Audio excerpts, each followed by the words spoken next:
But all right, let's go ahead. Let's move on. Speaking of these kids, number one draft pick. Who do you think is going to be the number one draft pick, and how do you think that it affects the landscape of the NBA? DeAndre Ayton, it don't affect nothing yet. It's the Suns. Maybe 5-7 years from now. Nah, I don't think it's gonna take that long, bro. I think if they get Ayton, you could look at the Suns being back in the playoffs in about 2-3 years.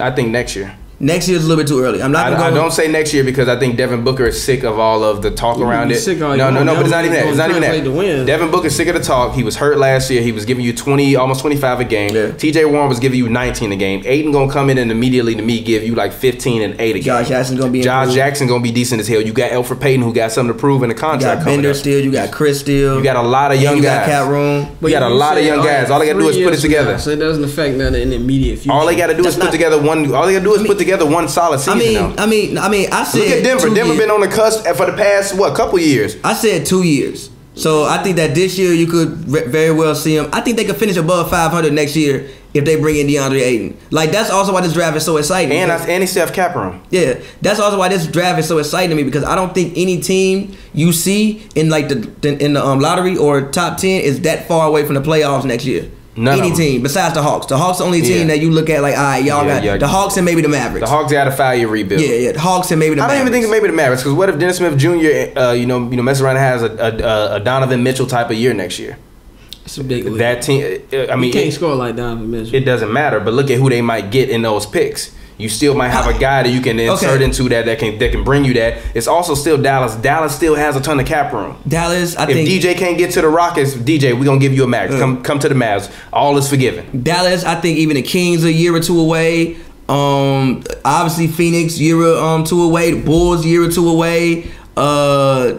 Grizzlies could very well be back in the playoffs. I think the Grizzlies will be a playoff team next year. Track to get back to. I mean, bro, like on Basket Sprawl, on Basket Sprawl, which is a brand new show that we're debuting on the Hoops and Brews YouTube channel. It's not just about us anymore. It's about we give them voices, trying to build other personalities. We got a brand new show coming called Basket Sprawl, and actually he talks about how the Memphis Grizzlies did the greatest job of putting together an immediate tank. So you guys make sure you check that out. It'll be up on our SoundCloud on Tuesday for you guys to check out. Basket Sprawl coming soon. Remember that name, catchy.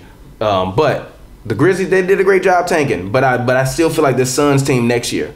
Actually, I'm gonna go spot track the Suns to see exactly in terms of cap room. Because by the way, if you live in Phoenix and you want to put together a Suns podcast, please let us know. Please, I will be in Phoenix a lot. Actually, should we do that? Should we do a Suns podcast? Let's do it. We watched a lot of Suns games last year. You can. But honestly, didn't we watch a lot of Suns games last year?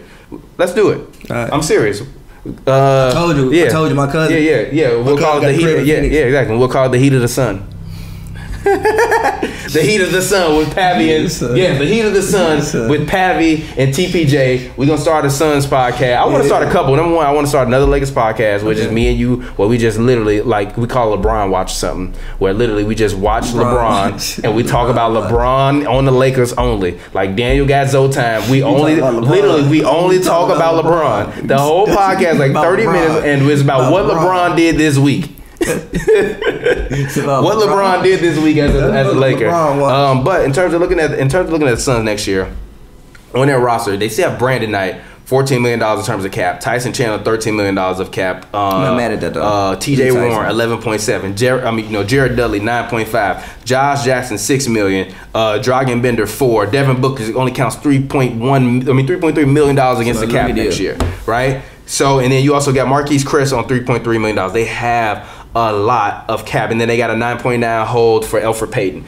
They are, let's see, their cap space is $43 million heading into next year. Yeah, they can give somebody a max. So let's just say the Pelicans don't offer Boogie a max.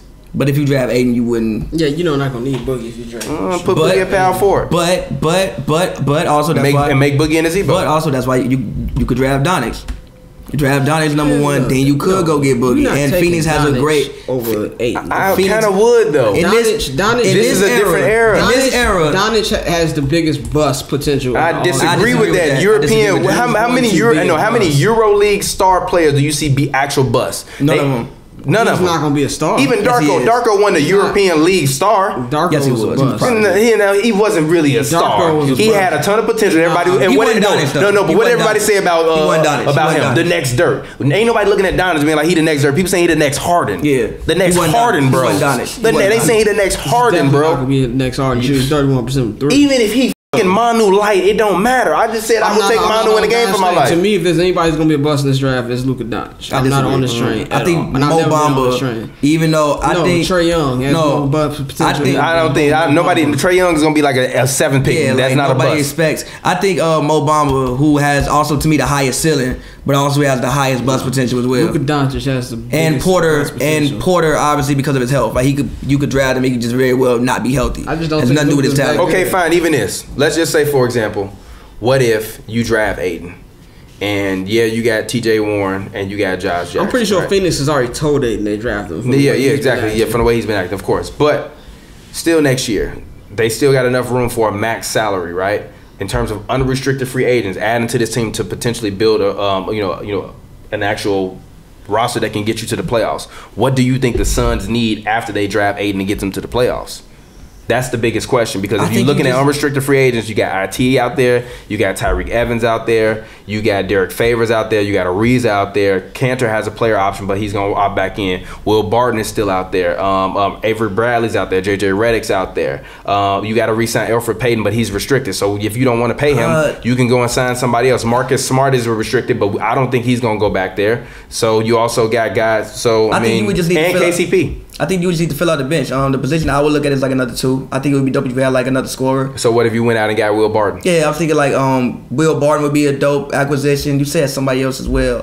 Tyreek Evans. Tyreek Evans would be a dope acquisition. He's unrestricted. All the guys I just named are unrestricted. Barton on the Bulls. Barton, Evans, because I think you could just use to have another scorer who can also play make off the bench. Yeah. So like again, a Tyreek Evans as like a Beasley's an unrestricted free agent. Mbah Mute's an unrestricted free agent. These are Ilyasova unrestricted free agent. Even KCP, I wouldn't be mad at KCP. Bellinelli unrestricted free agent. Even though Bellinelli said he wanted to come back.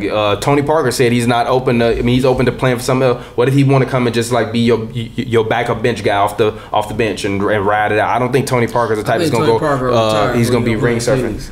I mean, I'm just saying, but not. I mean. What if they offer him like $15 million a year? Well, you can do that right now. I mean, you can do that right now. Come in, help these young guys, help Elfrid Payton learn. You building culture. The Suns have to move towards building culture. They have to move towards building a quality culture for their team. Otherwise, they're going to continue to be in NBA purgatory. And I think the way you do that is you go out and you overpay a few guys. You got a bunch of young guys. Tyson out there, you still got exactly. And you got like 4 guys on a rookie deal. Yeah. And Brandon Knight, figure out a way to get rid of him. That you don't need him on. You don't need that contract. Yeah. So there's no way to get rid of him because he tore ACL and there's no way to get rid of him. Exactly. But even still, like coming back, if he can come back and give you anything, it's something. Like every team could very well be in the playoffs besides the Hawks. Yeah. And Kings, I don't think Kings are like a year away from it.